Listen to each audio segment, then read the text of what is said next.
नमस्कार, मैं अशोक कुमार पांडे और स्वागत है आपका टीसीएच पर। हाथरस में जो दर्दनाक हादसा हुआ है उसके बारे में आप लोग अभी तक जान ही चुके होंगे। 122 से ज़्यादा लोगों के मरने की खबर आई है और जिस तरह से लोगों की निर्जीव देहें यहाँ वहाँ बिखरी हुई हैं, कोई कंधे पे लाद के ले जा रहा है, ट्रॉली में जिस तरह से ले जाया जा रहा है, एम्बुलेंस तक नहीं है, हॉस्पिटल जो आसपास के थे उनमें डॉक्टर नहीं है, और ये सारा कुछ जिस तरह से पहले ये घटना हुई और उसके बाद इस घटना में जो लोग शिकार हुए हैं उनके साथ जो बर्ताव हो रहा है वो ये बताता है कि हमारा प्रशासन किस हद तक पंगु हो चुका है, हमारा प्रशासन किस तरह से नाकारा हो चुका है।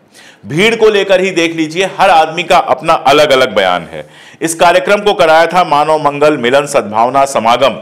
उसके प्रभारी देव प्रकाश जी कहते हैं कि प्रशासन से अनुमति ली गई थी। एसडीएम कार्यालय कह रहा है कि 50,000 की भीड़ बताई गई थी और 80,000 से ज्यादा लोग पहुंच गए, लेकिन स्थानीय पुलिस थाना कह रहा है कि हमको जो लेटर मिला उसमें तो भीड़ का जिक्र ही नहीं था। अब इसके आगे आप सुन लीजिए कि उत्तर प्रदेश सरकार के जो सीएस हैं वो कह रहे हैं 80,000 लोगों की अनुमति ली गई थी। यानी इसमें कितने लोगों की अनुमति ली गई थी, कितने लोगों की व्यवस्था थी, इसके बारे में कुछ नहीं पता है। पता है तो यह है कि इतने सारे लोगों को कंट्रोल करने के लिए सिर्फ और सिर्फ 40 पुलिस वाले थे। अगर हम मान लें कि 80,000 लोग भी थे तो आप सोचिए 40 पुलिस वाले मिलकर 80,000 लोगों को कैसे कंट्रोल कर सकते हैं। पुलिस वालों की तो हालत यह है कि जब ये लाशें पहुंची हैं हॉस्पिटल के अंदर तो उनको देखकर एक पुलिस वाले को दिल का दौरा पड़ गया है, वो बर्दाश्त नहीं कर पाया और उस बेचारे की जान चली गई। अब इस तरह के तमाशे कोई पहली बार तो हुए नहीं है। आप जानते हैं कि लगातार पहले भी हम देखते रहे हैं कि इस तरह के हादसे हुए हैं। 2023 की घटना है जब इंदौर में एक घटना हुई थी जहां पत्थर का स्लैब टूट गया था एक प्राचीन बावड़ी के ऊपर और भगदड़ मच गई थी जिसमें 36 लोगों की मौत हो गई थी। 2015 में आंध्र प्रदेश के राजमुंद्री में पुष्करम का त्यौहार चल रहा था, गोदावरी नदी के पास भगदड़ मची थी, उसमें भी 27 लोगों की डेथ हो गई थी। मध्य प्रदेश में हम लोगों ने कई बार इस तरह की घटनाएं देखी हैं। राजस्थान में चामुंडा देवी में एक बड़ी भगदड़ हुई थी जिसमें 250 लोगों की डेथ हुई थी। हिमाचल के नैना देवी मंदिर में इस तरह की भगदड़ हुई थी जिसमें 162 लोगों की डेथ हुई थी। आप घटनाएं याद करते जाएंगे तो आप कितनी घटनाएं ऐसी पाएंगे आपके समझ में भी नहीं आएगा। एक सवाल तो यह भी उठता है कि ये जो नए नए बाबा बने हैं, हर आदमी बाबा बन जा रहा है, हर आदमी भगवान बन जा रहा है, प्रवचन दे रहा है, उसके पीछे पागलों की तरह इतने सारे लोग क्यों भागते हैं। मुझे अच्छी तरह से याद है, मेरे एक दोस्त थे, उन्होंने कहा, वो किसी बाबा का टीवी पर प्रोग्राम देखते थे, उन्होंने कहा कि समोसा मैं लाल चटनी के साथ खाता हूं तो मुझे काफी तनाव से मुक्ति है। मैंने उनसे पूछा कि भाई तुम तो डायबिटिक हो, लाल चटनी जो होती है उसमें गुड़ पड़ता है या फिर शक्कर पड़ती है, तुम जो मीठी चटनी खा रहे हो उससे तुम्हारी डायबिटीज बढ़ जाएगी, तो फिर क्या करोगे। उनके समझ में कुछ नहीं आया। बोले लेकिन बाबा ने तो कहा था। मैंने कहा बाबा डॉक्टर हैं, बाबा को तुमने बताया था कि मुझे डायबिटीज है, और बाबा क्या जानते हैं, बाबा वहां बैठकर हरी चटनी लाल चटनी कर रहे हैं, लेकिन तुम्हारे जीवन पर इसका क्या असर पड़ेगा कभी तुमने सोचा है। पता नहीं मित्र ने सोचा या लाल चटनी ही खाते रहे, मैं नहीं जानता। लेकिन आज स्थिति यह है कि गली गली में बाबा है, ऐसे ऐसे बाबा हैं जो ऐसी ऐसी बातें करते हैं। कोई बिस्कुट को बिस्कुट कहता है, कोई कुछ कहता है, कोई कुछ कहता है, ना अंग्रेजी आती है ना हिंदी आती है। एक बाबा ने एक बच्चे से सवाल पूछा कि सबसे पहले सूरज कहां उगता है। बच्चे को छोड़िए, बाबा को खुद पता नहीं था कि सूरज कहां उगता है। वो कहीं आसाम वगैरह में सबसे पहले सूरज उगा रहे थे। जो बच्चा 8वीं तक भी ठीक से जाग्रफी पढ़ता है उसको अच्छी तरह से पता होता है सूरज कहां उगता है। यानी ये अनपढ़ लोग, ना जिनको ना कोई धर्म का ज्ञान है, ना शास्त्र का ज्ञान है, ना ही दुनिया का ज्ञान है, कुछ भी बोल रहे हैं। एक वो मध्य प्रदेश वाले बाबा हैं, उनको जानते ही हैं, कितने सारे कथा प्रवंचक हो गए हैं, प्रवचक नहीं प्रवंचक हो गए हैं, बेसिकली कुछ भी बोलते हैं। अब इन बाबा की ही कहानी आप देख लीजिए। इनका असली नाम है सूरजपाल, एटा के रहने वाले हैं, वहां के बहादुर नगरी कोई गांव है वहां के रहने वाले हैं। पढ़ाई उनकी एटा में हुई है और उसके बाद यूपी पुलिस में नौकरी लग गई। 12 थानों में इंटेलिजेंस यूनिट जो होती है, लोकल इंटेलिजेंस यूनिट यानी LIU, उसमें उन्होंने काम किया और उसी के दौरान 28 साल पहले उनके ऊपर यौन शोषण का आरोप लगा, यानी किसी महिला के साथ दुर्व्यवहार का आरोप लगा और उनको पुलिस विभाग से बर्खास्त कर दिया गया। उसके बाद उन्होंने मुकदमा वगैरह लड़ा, नौकरी उनकी बहाल हो गई, लेकिन 2002 में उन्होंने VRS ले लिया और VRS लेने के बाद अपना नाम रख लिया नारायण उर्फ साकार विश्वहरि और उपदेशक बन गए। लोग उनको कहते हैं भोले बाबा। अब वो उपदेश देते हैं। उपदेश ये लोग क्या देते हैं? उपदेश ये लोग देते हैं, क्या लेकर आए हो और क्या लेकर जाओगे, धन के पीछे मत भागो। और ये जो उपदेश देने वाले हैं, इनके ऊपर जमीन पर कब्जा करने का आरोप लगा है। कानपुर के बिदनू थाना क्षेत्र में करसुई गांव है, वहां पर जो इनका ग्रुप है उसके ऊपर 5 से 7 बीघा जमीन अवैध कब्जा करने का आरोप लगा हुआ था। यौन शोषण के आरोप हैं। ये जिस यौन शोषण के आरोप की बात कर रहा हूं वो बाबा बनने के बाद के यौन शोषण के आरोप हैं। मतलब आशाराम बापू से लेके कितने सारे लोग हैं जो बाबा के वेश में आपके सामने आए और उनकी गंदी हरकतें अब सारी दुनिया जानती है। कोर्ट में बाकायदा किसी को सजा हुई, किसी को सजा नहीं हुई, लेकिन हजार इस तरह के आरोप इन लोगों के ऊपर लगे हुए हैं। कौन सा बाबा आपको मिलेगा जो नए नए बाबा पैदा हुए हैं, जो बड़ी बड़ी फरारी में और बड़ी बड़ी कारों में नहीं चलता है, हेलीकॉप्टर में नहीं चलता है। हमारे धर्म में जो बाबा हुआ करते थे, जो साधु हुआ करते थे, उसमें कितनी प्यारी प्यारी बातें थीं। आपको मैं बताऊं, अकबर के समय एक साधु हुआ करते थे, संत हुआ करते थे, उनका नाम था कुंभन दास।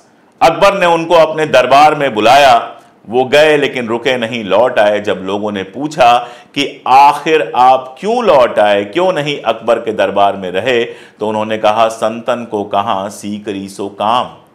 संत जो हैं उनको सीकरी से क्या काम है। फतेहपुर सीकरी जो उनकी राजधानी हुआ करती थी अकबर की, उन्होंने कहा संत को सीकरी से क्या काम है।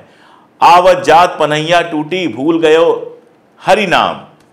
आते जाते पैर के जो चप्पल हैं वो टूट जाते हैं, जो पनई होती है वो टूट जाती है और राम का नाम भूल जाता है। संत का काम होता है राम को याद करना, धर्म को याद करना, धर्म की बातें करना, फेरारी में चलना, हेलीकॉप्टर में चलना, करोड़ों के मकान में रहना, लाखों रुपए के जेवर पहनना। ये सब जो लोग करते हैं वो संत कहां हो सकते हैं। और हर धर्म में यही हाल है। आप इस्लाम में देखेंगे जो पूरा सूफीज्म है वो इसी सब के खिलाफ बना हुआ है। सूफी संत फकीर कहते हैं खुद को, ना कुछ लेके आते हैं ना कुछ लेके जाते हैं। वो जब प्रवचन करते हैं तो समझ में आता है, आप उनसे सहमत असहमत हो सकते हैं, लेकिन ऐसे लोग यहां पर प्रवचन कर रहे हैं जिनका खुद अपना जीवन दाग से भरा हुआ है, जिनके अपने खुद जीवन पर दुनिया भर के दाग लगे हैं। चोरी के आरोप हैं, जमीन कब्जा करने के आरोप हैं, यौन शोषण के आरोप हैं। जितने आरोप बुरे लोगों पर लग सकते हैं वो सारे आरोप हैं। धन दौलत के पीछे भाग रहे हैं, लेकिन आपको शिक्षा दे रहे हैं कि कौन क्या लेकर आया था और कौन क्या लेकर जाएगा।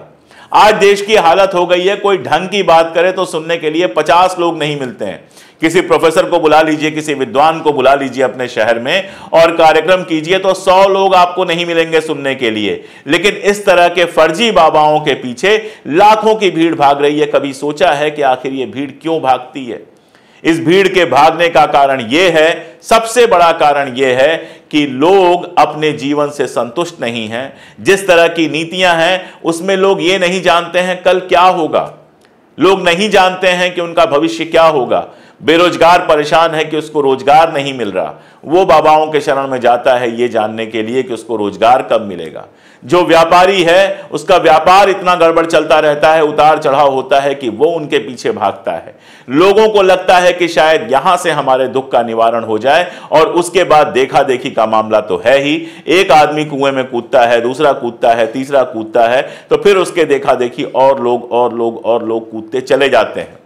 ये वो लोग हैं जो कभी सवाल नहीं उठाते हैं कि जो सरकारें हमने चुन के भेजी हैं, जो हमारे पैसों पर बनी हैं, वो आखिर क्यों नहीं हमारी समस्याएं हल करती हैं। ये सवाल कभी नहीं पूछ सकते। ये लोग नशे में, खास तरह के नशे में इन लोगों को डाल दिया गया है और हमारी सरकारें चुपचाप बैठकर देख रही हैं। उनको मजा आता है क्योंकि ये लोग जो धर्म का नशा फैलाते हैं वो धर्म का नशा जाकर वोट में भी तब्दील होता है। अपना दुख दूर करने के लिए सरकार के भरोसे नहीं रहते हैं तो सरकार बड़ी खुश रहती है कि ठीक है बाबाओं के पीछे भागते हैं, इनको भागने दो। आप सोचिए 30 एकड़, 40 एकड़, 50 एकड़, 100 एकड़ में इन लोगों ने अपने आलीशान बंगले बनवाए हुए हैं जिनको ये आश्रम कहते हैं, जहां दुनिया की सब सुख सुविधाएं हैं। जिस देश में लाखों लोगों को 2 जून की रोटी नहीं मिलती है, वहां खुद को संत कहने वाले सारी सुख सुविधाओं के से लैश होते हैं और इनके पीछे सब भागते हैं।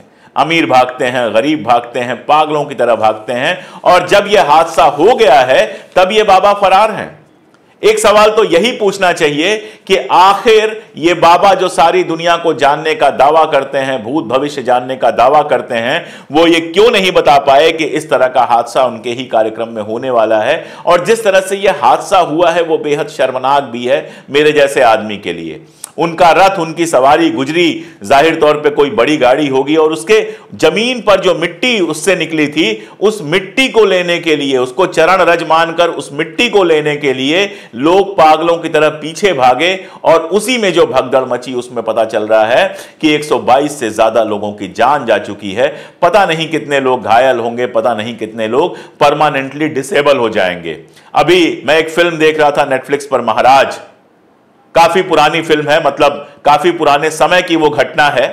उस समय भी चरण सेवा करवाते थे वो महाराज। चरण सेवा के बहाने औरतों की आबरू लूटते थे, औरतों को मजबूर करते थे अपने साथ सोने के लिए। एक आदमी ने आवाज उठाई, उसको बहुत कुछ झेलना पड़ा, लेकिन फाइनली उनकी सारी करतूत सामने आई और ये करतूत बंद हुई। कई बार लगता है कि 100 साल बीत गए, 200 साल बीत गए, लेकिन आज भी क्या हमारा देश वहीं पर है? आज भी क्या हमारे देश में वही सारा कुछ चल रहा है जहां धर्म के नाम पर पाखंड फैलाया जा रहा है, जहां धर्म के नाम पर लोगों को बेवकूफ बनाया जा रहा है, और लोग अपना सारा काम धंधा छोड़कर ऐसे बाबाओं के पीछे भाग रहे हैं, अपनी जान दे रहे हैं, अपनी संपत्ति दे रहे हैं, मेहनत से कमाया हुआ अपना पैसा दे रहे हैं, जिस पर ये बाबा जो फर्जी बाबा हैं वो ऐश कर रहे हैं। और एक सवाल और उठता है कि प्रशासन इस तरह की चीजों को कंट्रोल करने की कोशिश क्यों नहीं करता है। मैंने आपको बताया कि प्रशासन के अंदर इस बात पर एक मत नहीं है कि कितने लोग आने वाले थे, कितनी भीड़ होने वाली थी। उनके लिए कोई व्यवस्था नहीं थी, सिर्फ 40 पुलिस वाले थे। और जब इतनी बड़ी दुर्घटना हो गई तो लोगों को हॉस्पिटल तक ले जाने के लिए एम्बुलेंस तक नहीं थी। बाद में मैनेजमेंट किया जाता है, जिसको कहते हैं हम हेडलाइन मैनेजमेंट। सब कुछ योगी जी ने अपने हाथ में ले लिया है, योगी जी देख रहे हैं, फला कर रहे हैं, ढिमका कर रहे हैं। सवाल तो यह है कि आखिर जब यह घटना हो गई उसके बाद देखने का क्या मतलब है? अगर पहले आपने देखा होता, पहले चाक चौबंद सारा कुछ होता, तो 122 लोगों को जान नहीं गंवानी पड़ती, और जो सैकड़ों और लोग घायल हुए होंगे उनको कम से कम इस तरह की चीजें नहीं देखनी पड़ती। तो एक तरफ प्रशासन है जो मस्त है, इस तरह के बाबाओं का हर तरह से वेलकम है। एक लेटर चला गया, काफी है, परमिशन ना लें, किसी की हिम्मत नहीं है पुलिस वाले की कि उनको जाकर रोके। और दूसरी तरफ वहीं आप अगर जनता के हित में कोई प्रोग्राम करना चाहें, 500 लोगों को लेकर भी धरना देना चाहें, तो आपके ऊपर यूएपीए लग जाएगा या कौन सी धारा लग जाएगी ये आपको पता नहीं है। ये जो धर्म की अफीम है, ये जो धर्म का नशा है, ये किस तरह से हमारे समय में लगातार असरदार होता जा रहा है और जनता को किस तरह से लगातार एक भेड़ बकरी में तब्दील कर रहा है, उसका सबसे बड़ा उदाहरण ये घटना है। जो आम लोग हैं, आम जनता है, मैं उनको दोष नहीं देता, मैं दोष देता हूं उनको जो इस तरह के बाबाओं को संरक्षण देते हैं, इस तरह के बाबाओं को आगे बढ़ाते हैं, और उस प्रशासन को जो इस तरह के कार्यक्रमों पर कोई नजर नहीं रखता है। उम्मीद तो इतनी ही की जा सकती है कि आगे जब इस तरह का कार्यक्रम होगा तो कम से कम उसमें व्यवस्था का ध्यान रखा जाएगा। हालांकि उम्मीद तो मैं अपने देश की प्यारी जनता से भी ये करता हूं कि 2 मिनट रुकिए, सोचिए, देखिए कि क्या करोड़ों की गाड़ी में घूमने वाले, करोड़ों के मकान में रहने वाले, बड़ी बड़ी बातें करने वाले, जिनके ऊपर जमीन कब्जा करने से लेकर क्या क्या आरोप नहीं है, क्या वाकई वो आपके वो साधु संत हो सकते हैं जिनके पीछे आप भाग रहे हैं? क्या ईश्वर को एक मध्यस्थ की जरूरत है जिसके माध्यम से आपकी बात ईश्वर के पास पहुंचेगी? क्या ईश्वर से आप अपना सीधा संवाद नहीं कर सकते?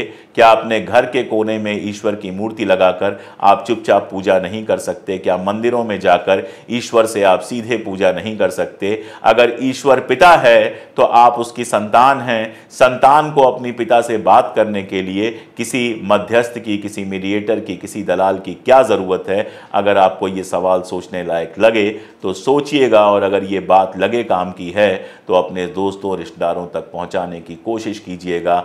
शायद लोगों को होश आए और भविष्य में इस तरह की घटनाओं को रोका जा सके। आज के लिए इतना ही, बहुत शुक्रिया।